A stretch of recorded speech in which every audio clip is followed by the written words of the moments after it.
Welcome back. My oldest son, who is a CEO, built a luxurious mansion. We went there for a family celebration, and his wife told me, "Your smell is ruining our house." Then something unexpected happened. "You're still here, you old hag? Go home already." This harsh outburst came from our oldest son's wife during their housewarming party. My husband and I had come to celebrate our son's new home, and we were shocked by her audacity. Our son stood up, probably trying to calm his wife down, but beside me, my husband quietly muttered, "Shall we bring this house down?" At his words, our daughter-in-law's arrogant smile turned into a surprised gasp. Little did she know at the time that it wasn't just the house that was at stake, but her entire life as well. My name is Jackie Green, and I'm 64 years old.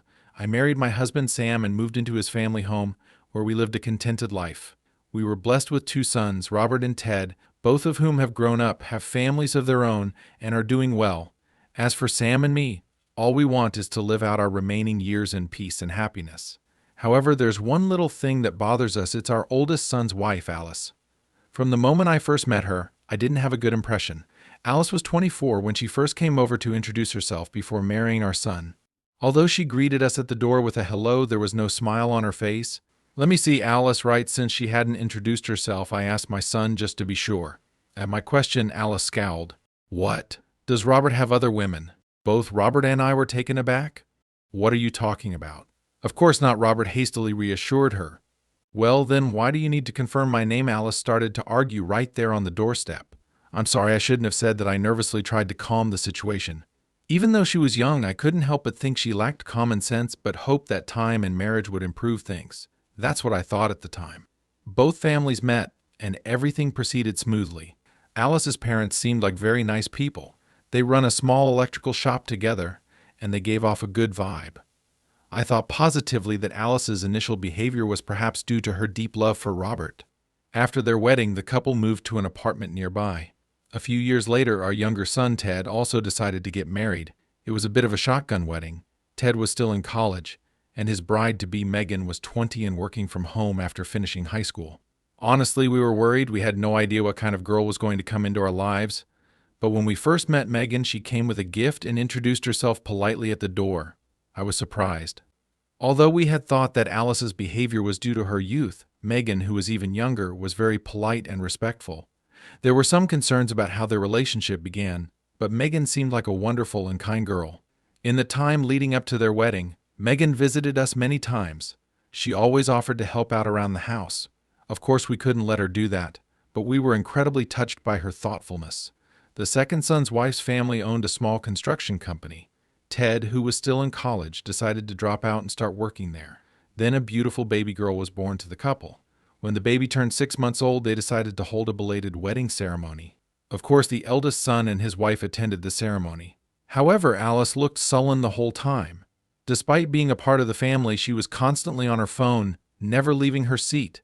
Both my husband and I wanted to talk to her, but we could tell she gave off a vibe that said, "Don't talk to me." The wedding ceremony went smoothly, but the problem arose after that. Since they had a small baby, they decided not to have an after party, so we suggested, why not have a small after party at our house? Ted and Megan were thrilled. We prepared snacks and appetizers, and Robert and Alice joined us at our house. However, a commotion ensued there. "That was a lovely wedding. Megan looked beautiful," said the eldest son. Of course, those kind words made the atmosphere pleasant. But it was the eldest son's wife who completely shattered the calm. "What are you saying? Who are you calling beautiful? Are you?" She angrily confronted her husband. "Cheating on me," she angrily confronted her husband. Everyone was stunned by her overreaction, but I quickly snapped out of it and tried to calm her down. "Alice, calm down. Robert didn't mean it that way." But it seemed like that was a mistake. Now I became the target of her anger. Alice glared at me and shouted, "How did you raise him to be such a cheater? Isn't it your fault for raising him this way?" Then she lunged at me. "Alice, calm down. Alice, please stop. Enough is enough." The children and my husband stepped in to restrain Alice.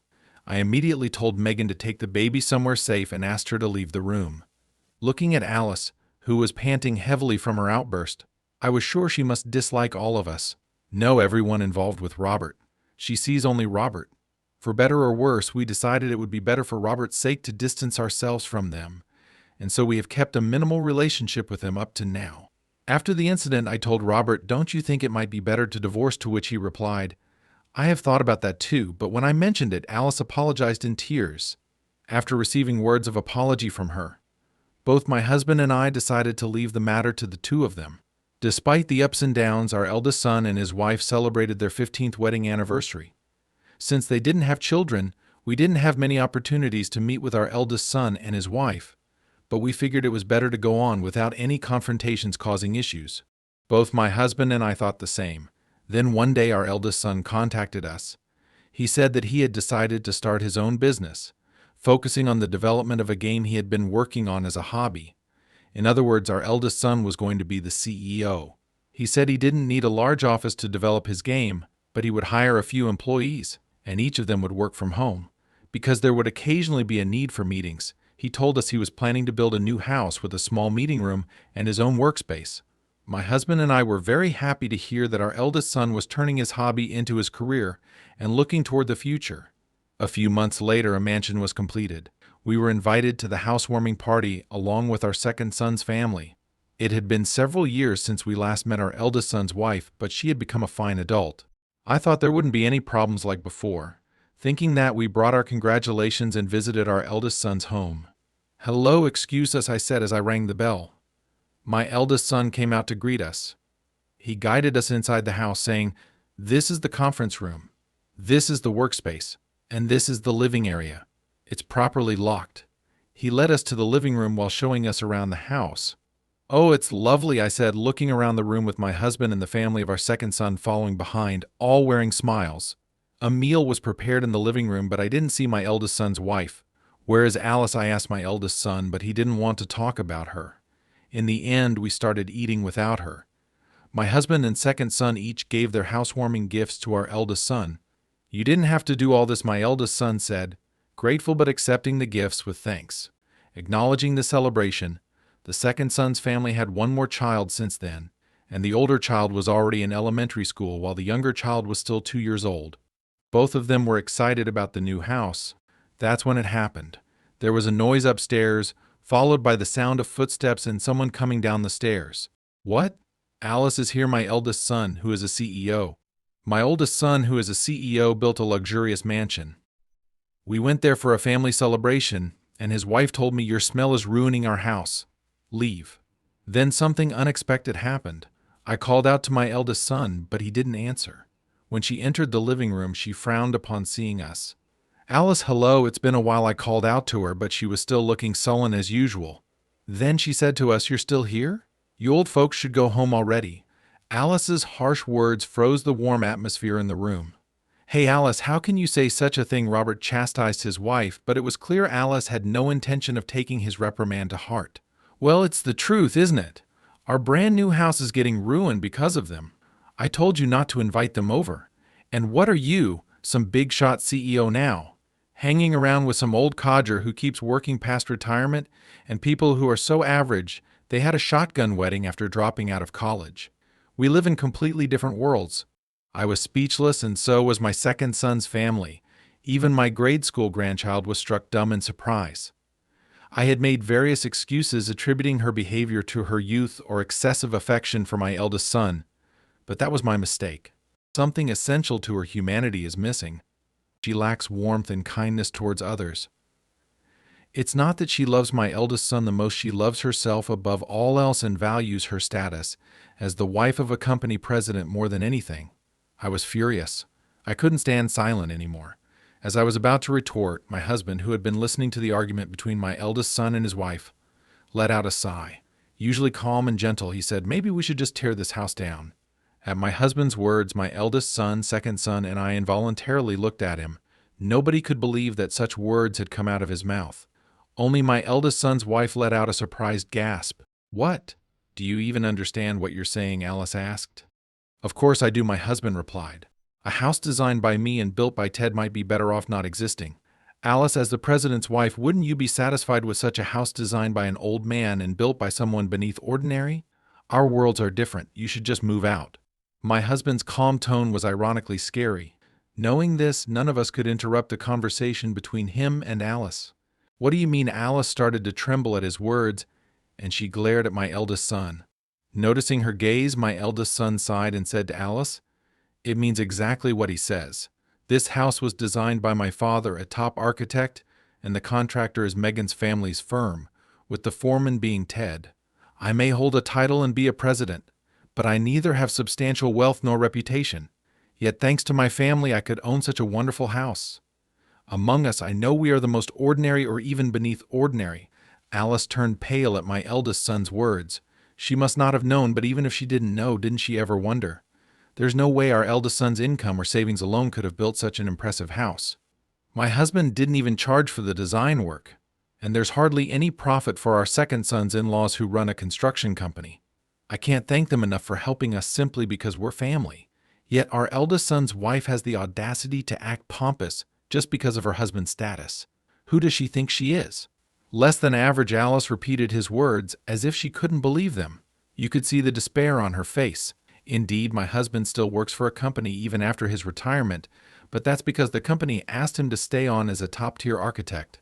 Our second son is being groomed as the next boss at his wife's family business. He gets good treatment not just from his co-workers but also from the business partners that his wife's family has had relationships with for years. Even though he's not yet the president, he's working hard for the company. Yet, in this group, Alice is at the bottom of the barrel. Our eldest son laughed, looking at his wife, whose face had turned blue as if she was about to cry at any moment. Our second son also started laughing involuntarily, but the atmosphere was anything but pleasant. Our second son's wife quickly picked up on the mood and took their child to a nearby dollar store. She's really good at reading the room and is very considerate. Apologize to Dad and Mom properly if you understand. Our eldest son stopped laughing and yelled at his wife. What? Am I really that bad? You're always on their side. It's only natural for a husband to side with his wife, Alice fought back. Sure, that's right. But it's also a husband's job to point out when his wife is wrong. You're wrong. If you have a complaint, quit being my wife right now, our eldest son replied, truly angry. Seeing her husband so angry, Alice quickly changed her attitude and conspicuously knelt down. I didn't know. You never told me, she said, acting like a tragic heroine. Then, as if intoxicated by her own performance, she turned to my husband and me and began to apologize.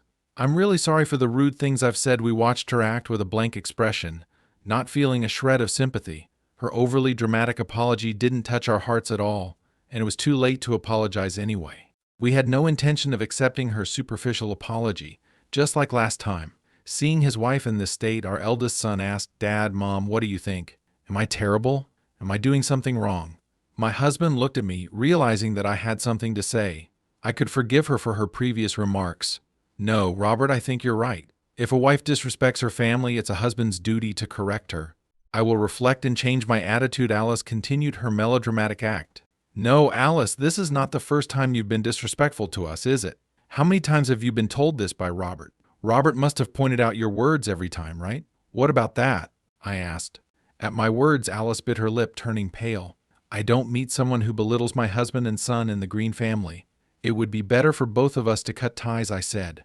Jacqueline, she cried out in a desperate voice. In our 15 years of marriage, it was the first time she called my name. We live in different worlds, I threw her words back at her. At those words, Alice collapsed on the spot and froze as if her spirit had left her body. She might be regretting her actions a little bit. Being told that we live in different worlds must have been a significant blow to Alice, even though they were her own words. Although I thought that, my second son said, Mom, you were really cool. It seemed to be quite a shocking remark for Alice. In the end, my eldest son, Robert, decided to divorce his wife. Alice, who loved Robert so much when Robert proposed, if you want to stay with me, you need to start working and contribute to the mortgage for this house we got at a reduced rate. Alice turned bright red with anger. At the time of their marriage, Robert had told her, I want my wife to be a homemaker. If you like this video, hit that like and subscribe button.